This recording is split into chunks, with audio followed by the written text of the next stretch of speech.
Hello everyone, this lecture is exclusively recorded for final year PSC student of BK Birla College, Kalyan. This is mathematics class, paper 1. In this lecture, we will study equivalent paths and the properties related with the equivalent paths. So let me define what is equivalent paths. So let's write down the definition. Equivalent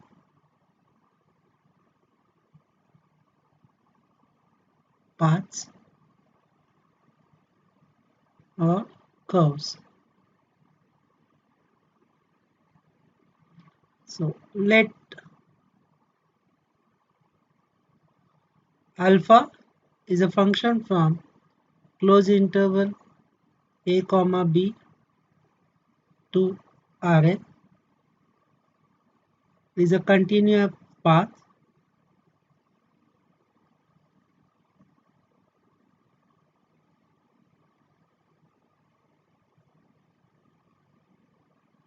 in Rn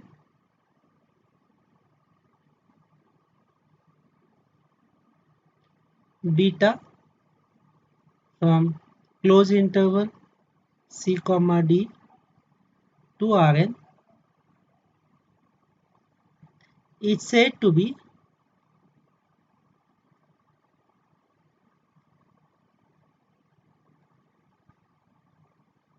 equivalent to alpha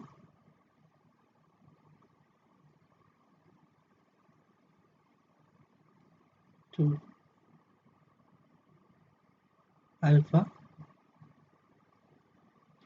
if there exists a function u from closed interval c comma d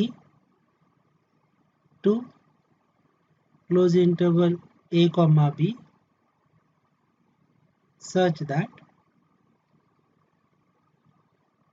number 1 u should be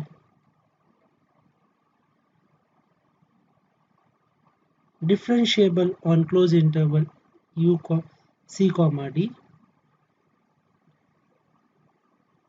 on closed interval c comma d. Second, u dash is greater than 0 or u dash should be less than 0 throughout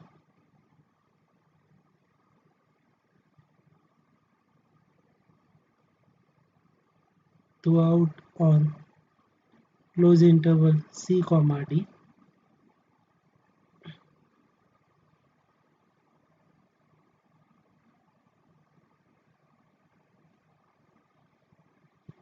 Third point,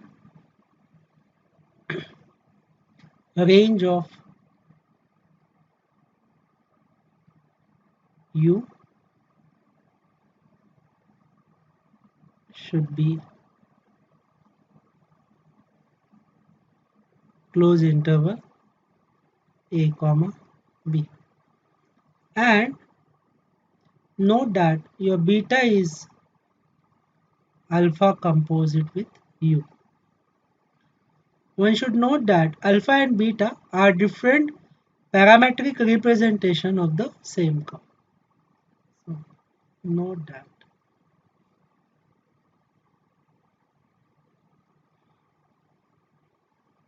alpha and beta are different parametric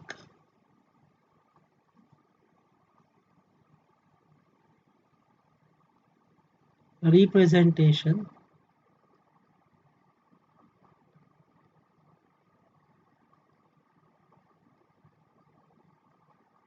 of the same curve.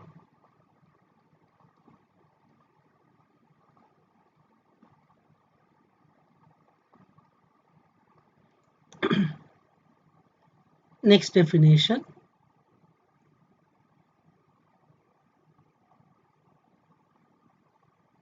Definition number 2.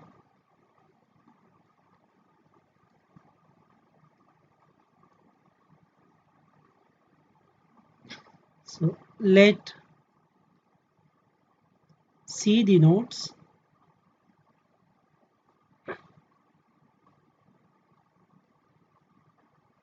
the common graph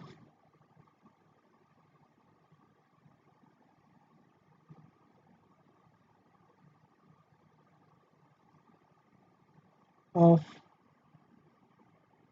two equivalent paths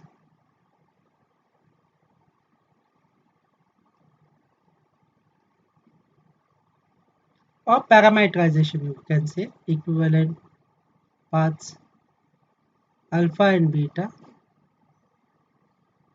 So, number 1, if u dash is greater than 0 on C comma D, then alpha and beta trace out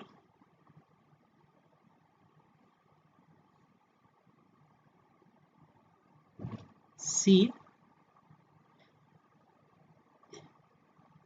in the same direction.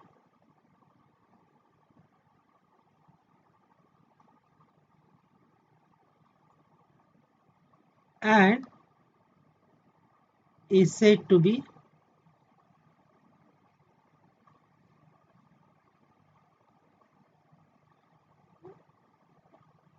oriented preserving. Orientation preserving.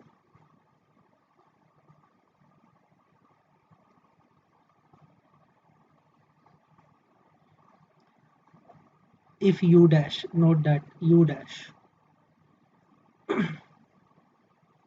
If u dash is less than 0, then it is called as orientation reversing. So let me write down that. If u dash is less than 0 on close interval C comma D, then alpha and beta trace out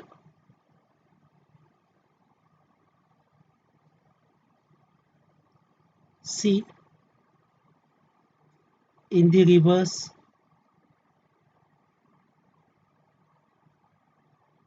direction.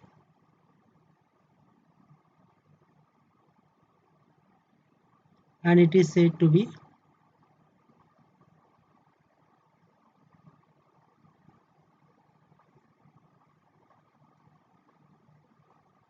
orientation reversing.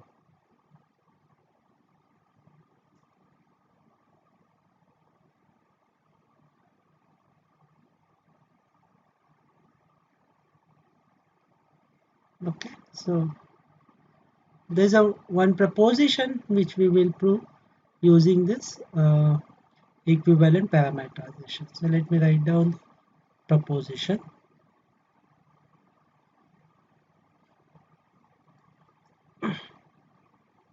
Let alpha is a function from close interval a comma b to r.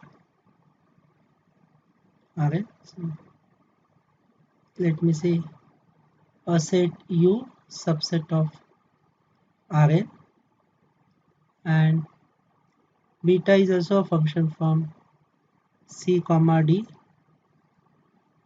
to U subset of Rn, and alpha and beta represent the same curves.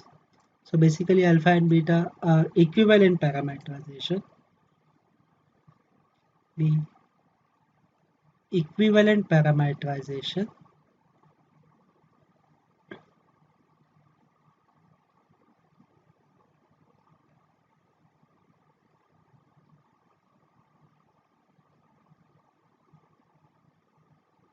for curve C, and f is a scalar valued function U subset of Rn to R is a continuous function. Since since f is a scalar value, since alpha and beta are equivalent parametrization representing the same curve, then if you calculate line integral of f along alpha, then that line integral is same as if you find out the parametrization along beta. So is a continuous function. Then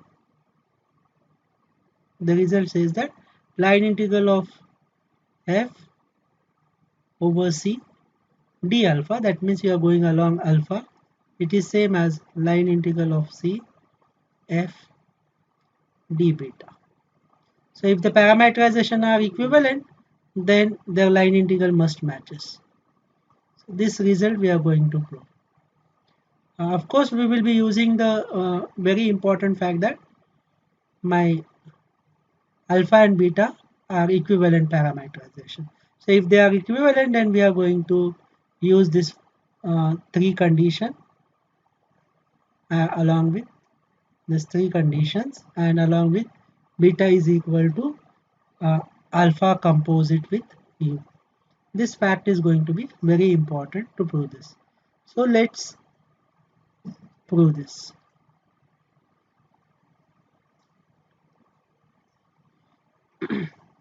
So proof.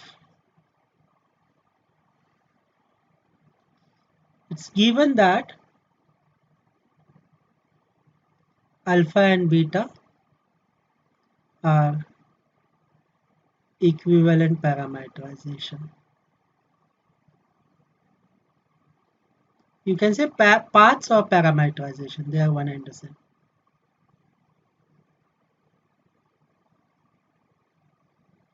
So this would imply following things.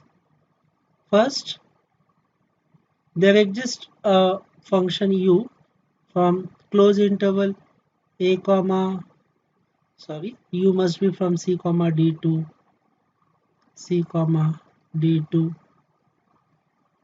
a comma b. Let me check. It is c comma d to, yeah, there exists u from c comma d to a comma b such that it satisfies the following condition. Number one, u is differentiable on closed interval c comma d. Second condition, u dash is greater than 0 or u dash is less than 0 throughout on closed interval c comma d. Third one, range of u is a comma b, and the fourth one, beta is equal to alpha composed with u. I think I have not written fourth as a, but you can always write down this. So let me write down here. This is basically the fourth condition. Beta is equal to alpha composite with u. Right.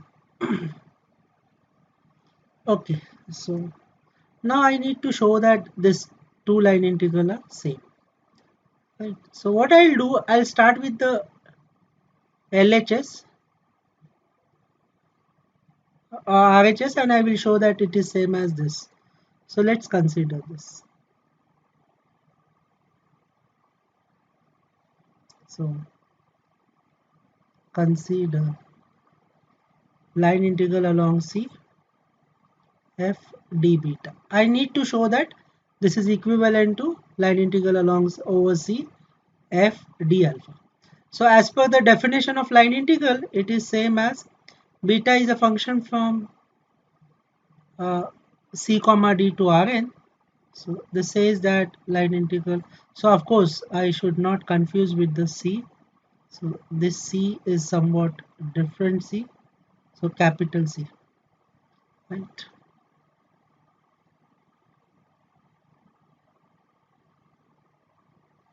let me write down this capital C everywhere, so that, yeah, I think I have written capital C everywhere. So yeah, this small c and capital C you must make out difference. So according to definition, it is C to D f of beta t into norm of beta dash t norm complete dt, right? But what is beta t? Here, how did I get this? By definition of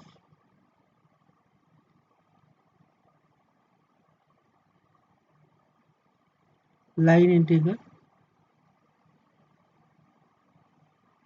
of scalar field,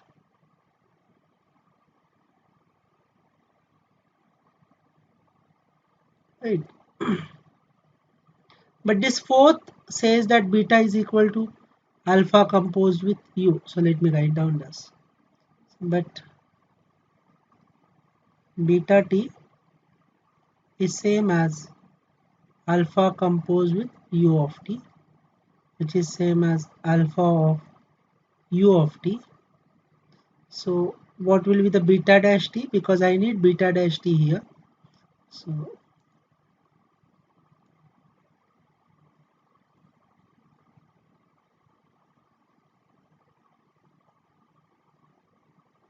beta dash t will be alpha dash u of t into u dash t. How did I get this? By chain rule.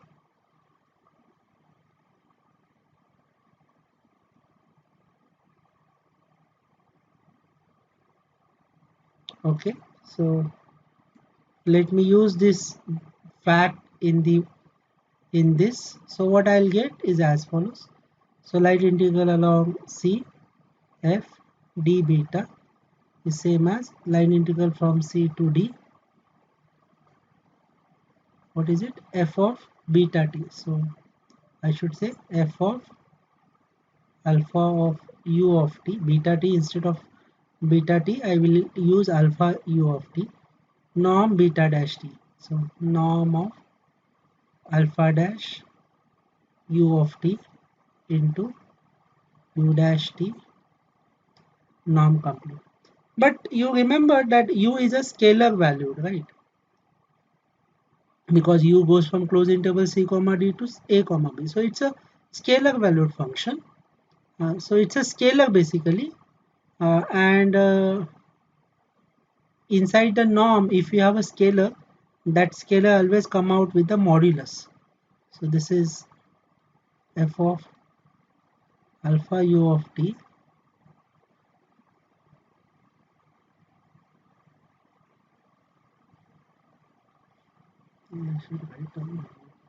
so it will be mod u dash t into norm of alpha dash u of t norm complete. So how did I get this? Because we have that one nice rule, so that since norm of some what it says that a times not a, I should say some other words. So scalar I wanted to say, so some a times x is mod a times norm x. So assuming here x is a belongs to vector, so x is vector and a is a scalar. So here I should say a belongs to R. So this is your norm property, one of the properties of norm, right? So let's number this as star. Now what I will do, this u dash mod of u dash t will be either it will be positive or it will be negative. So it will be purely based on the what is u dash. So if u dash is positive, then mod of u dash will be u dash t, and if the u dash t is less than 0, then mod of u dash t is minus u dash t. So we will divide this into two cases. So case 1, if u dash is greater than 0, because we have the two cases for the equivalent parametrization. U dash is greater than 0 throughout c comma d, or it will be less than 0 throughout the a comma c comma d. So if u dash is greater than 0, this would imply my mod of u dash t is equal to u dash t only. It is positive. Further, if u dash is greater than 0, this would imply u is increasing function.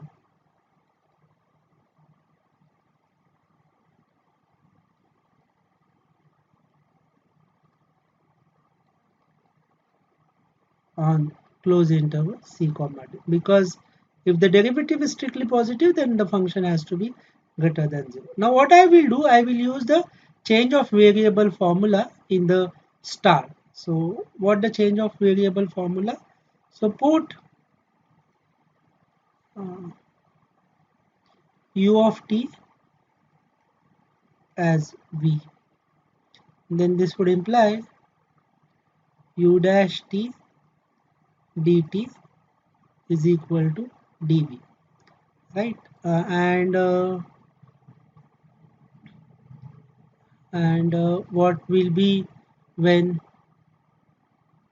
t equal to c, because my limits goes from c to d. So when t is equal to c, then I will have u of t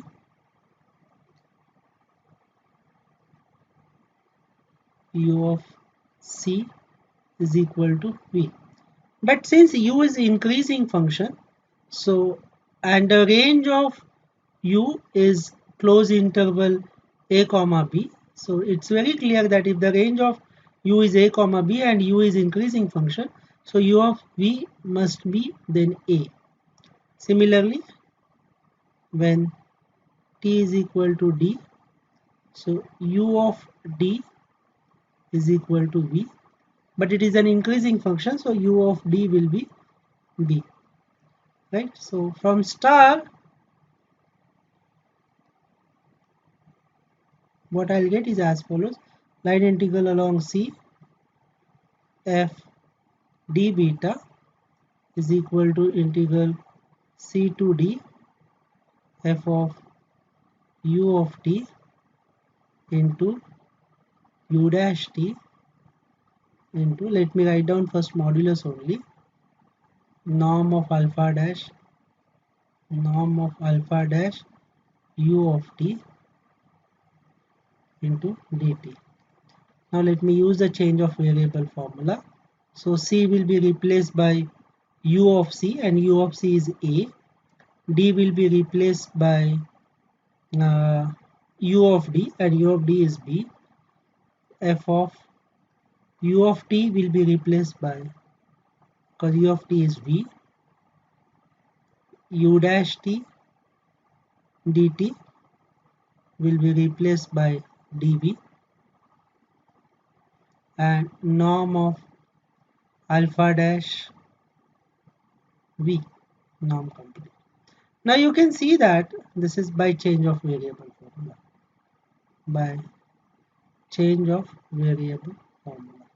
Now you can see that this is a f of v norm alpha dash v dv. So v is a dummy variable over here. This v can be replaced by t also. So you can write down this is f of t into norm of alpha dash t, something, I think u of t, I think I have I missed something? Yeah, f of alpha of u of t. So I should have here, it is alpha of u of t. So I should change that, f of alpha of u of t. This bracket complete. Yeah, so what I will write down here now, I will get f of alpha of v, make it complete. So you can see that f of alpha v into norm of alpha dash v dv. So this is basically line integral of f along alpha. So it is same as line integral of f along the path d alpha. So what I have proved that I have started with the line integral of f along the path beta, and I have at the end we could see that this is similar to line integral of f along the parametrization alpha. So they both are same. So this is case 1. Now on the same line we can prove the case 2 also. So case 2. So if u dash is less than 0. If u dash is less than 0, this would imply mod of u dash t is equal to minus u dash t. So since u dash is less than 0, this would imply u is decreasing function.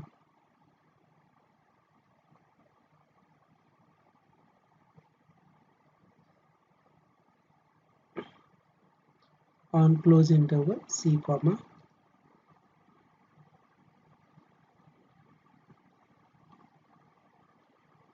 so it is decreasing function.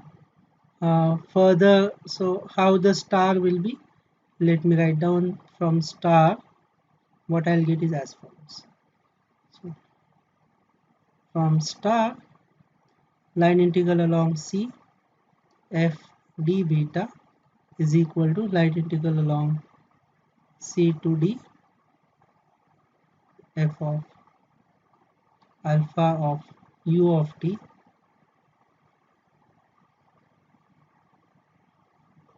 into, instead of mod, now I will have minus u dash t into norm of alpha dash of u of t,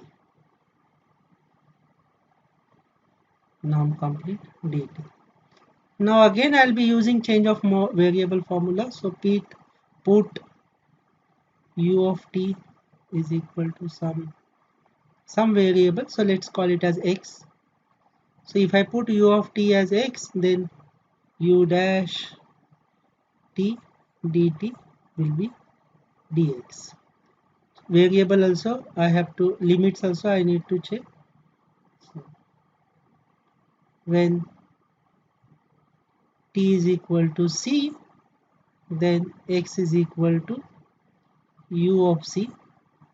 But since it is a decreasing function, so and the range of u is close interval a comma b, so u of c will be b in this case, because something like this. So here it is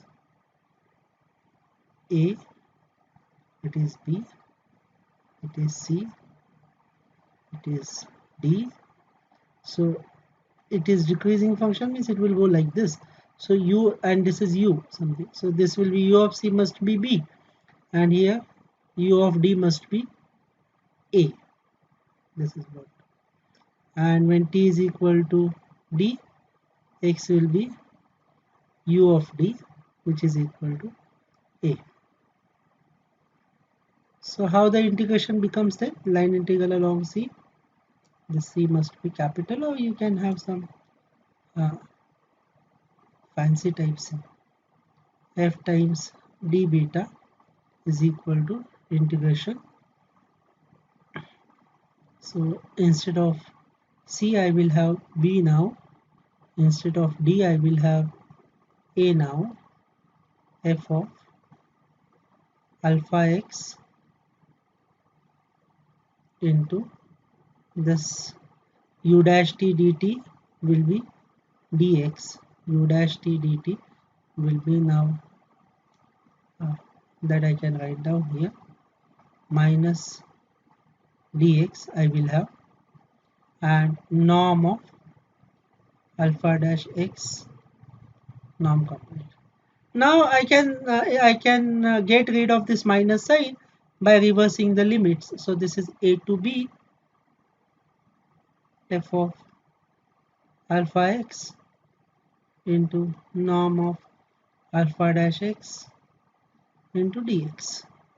And now you can see that it is just x is a dummy variable. So if I apply the definition of line integral, then it is line integral of f along C along the path alpha. So that's very clear. So in the both cases we have proved that line integral of C along d beta is same as line integral of f along the parametrization alpha. So in both the cases we have proved that if the parametrizations are equivalent, then their line integral must matches. Thank you so much.